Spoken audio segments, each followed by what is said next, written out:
ನಮಸ್ಕಾರ ಭಾರತೀಯರೇ. ನೋಡ್ರಿ, ಕರಿಂಡಿ ಬೇಕಾ? ಕರಿಂಡಿ ರೆಸಿಪಿ ಇವತ್ತು. ಈ ಕರಿಂಡಿಗೆ ಏನೇನು ಸಾಮಗ್ರಿಗಳು ಬೇಕು ಅದನ್ನು ಹೇಳ್ತಾ ಇದ್ದೇನೆ ನೋಡ್ರಿ.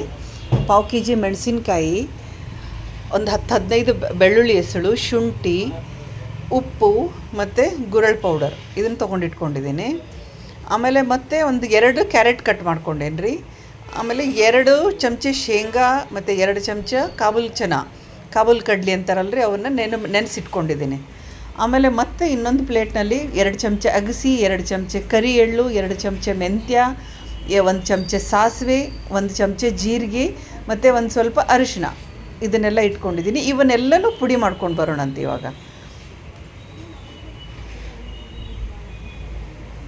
ಆಮೇಲೆ ಮೆಣಸಿನಕಾಯಿ ಮತ್ತು ಉಪ್ಪು ಇದನ್ನು ತರಿಯಾಗಿ ರುಬ್ಕೊಂಡು ಬರೋಣಂತೆ. ನೋಡಿರಿ, ರುಬ್ಕೊಂಡು ಬಂದಿದ್ದೀನಿ. ಅದಕ್ಕೆ ಈಗ ನೆನೆಸಿಟ್ಟಿರುವಂಥ ಶೇಂಗಾ, ಕಡ್ಲಿ, ಆಮೇಲೆ ಕ್ಯಾರೆಟ್ ಹಾಕ್ತಾಯಿದ್ದೀನಿ. ಮತ್ತು ಅದರ ಜೊತೆಗೆ ನಿಮ್ಗೆ ಬೇಕು ಅಂತಂದರೆ ಸೌತೆಕಾಯಿ, ತೊಂಡೆಕಾಯಿ, ಬದನೆಕಾಯಿನೂ ಸಹ ನೀವು ಹಾಕ್ಬೋದು. ಇವನ್ನೆಲ್ಲನೂ ಹಾಕಿ ಚೆನ್ನಾಗಿ ಮಿಕ್ಸ್ ಮಾಡಿ ಒಂದು ತೆಳುವಾದ ಬಟ್ಟೆಯನ್ನು ತಗೊಂಡು ಅದರ ಮುಚ್ಚಳಕ್ಕೆ ಕಟ್ಟಬೇಕ್ರಿ. ಅಂದರೆ ಬಿಸಿಲು ಬಟ್ಟೆಯ ಥ್ರೂ ಒಳಗಡೆ ಹೋಗ್ಬೇಕ್ರಿ.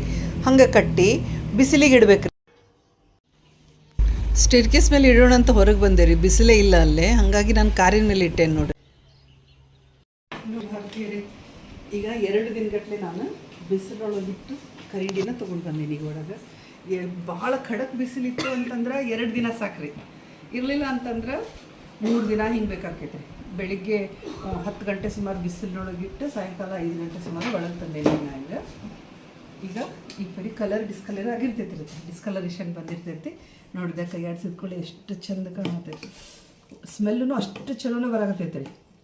ಈಗ ನಮ್ಮಂಥ ವರ್ಕಿಂಗ್ ವುಮನ್ಸಿಗೆ ಇದನ್ನು ನಾವು ರೆಡಿ ಮಾಡಿ ಇಟ್ಕೊಂಡ್ಬಿಟ್ವಿ ಅಂತಂದ್ರೆ ಒಂದು ಅಡುಗೆನೇ ಇದ್ದಂಗೆ ರೀ. ಈಗ ನಾವೆಲ್ಲರೂ ಹೊರಗೆ ಹೋಗಿ ಬಂದಿರ್ತೀವಿ, ಗಡಿ ಬಿಡಿಯೊಳಗೆ ನಮಗೆ ಪಲ್ಯ ಸಾಂಬಾರೆಲ್ಲ ನೀಟಾಗಿ ಮಾಡ್ಕೊಳಕ್ಕಾಗಿರೋದಿಲ್ಲ ರೀ. ಅವಾಗ ಚಪಾತಿ ಅಥವಾ ರೊಟ್ಟಿ ಏನಾದರೂ ಮಾಡ್ಕೊಂಡು ಇದನ್ನು ಹಚ್ಕೊಂಡು ತಿಂದ್ಬಿಟ್ವಿ ಅಂತಂದರೆ, ಇಲ್ಲ ಅನ್ನ ಮಾಡ್ಕೊಂಡು ಬಿಸಿ ಬಿಸಿ ಅನ್ನ, ತುಪ್ಪ ಮತ್ತು ಇದನ್ನು ಕಲಿಸ್ಕೊಂಡು ತಿಂದ್ವಿ ಅಂತಂದ್ರೆ ಸಾಂಬಾರಿಂದ ಅವಶ್ಯಕತೆಯೂ ಬರೋದಿಲ್ಲ ರೀ. ನೋಡಿರಿ, ಇದ್ರೊಳಗೆ ನಾ ಹಾಕಿರೋವಂಥ ಶೇಂಗಾ, ಕಡ್ಲಿ ಅವೆಲ್ಲ ಎಷ್ಟು ಚಂದ ನೋಡಿರಿ, ಎಷ್ಟು ಚಂದ ಉಬ್ಬಿ ಬಂದಿದ್ದಾವೆ. ಸೌತೆಕಾಯಿ, ಕ್ಯಾರೆಟ್ ಎಲ್ಲ ನೋಡಿರಿ ಹೆಂಗಿದೆ.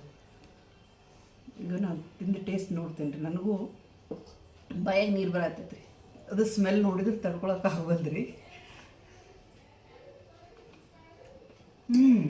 ಸೂಪರ್. ಅಡುಗೆ ಚಿಂತೆನೇ ಇಲ್ಲ ರೀ ಇನ್ಮೇಲೆ. ನನಗೆ ಮಸ್ತಾಗೈತೆ.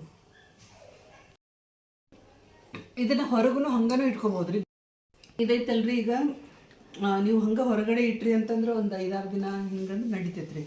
ಅದಕ್ಕಿಂತ ಜಾಸ್ತಿ ನೀವು ಯೂಸ್ ಮಾಡ್ಬೇಕಾಗ್ತೈತೆ. ಯಾಕಂದರೆ ಇದು ಭಾಳ ಇರ್ತೈತೆ ರೀ. ಭಾಳಷ್ಟು ಜನ ಮನೆಯೊಳಗಿದ್ರಿ ಅಂದರೆ ಓಕೆ. ಇರಲಿಲ್ಲ ಅಂತಂದ್ರೆ ನೀವೇನು ಮಾಡ್ಬೋದು, ಫ್ರಿಜ್ನೊಳಗೂ ಹಾಕಿಟ್ಕೋಬೋದು.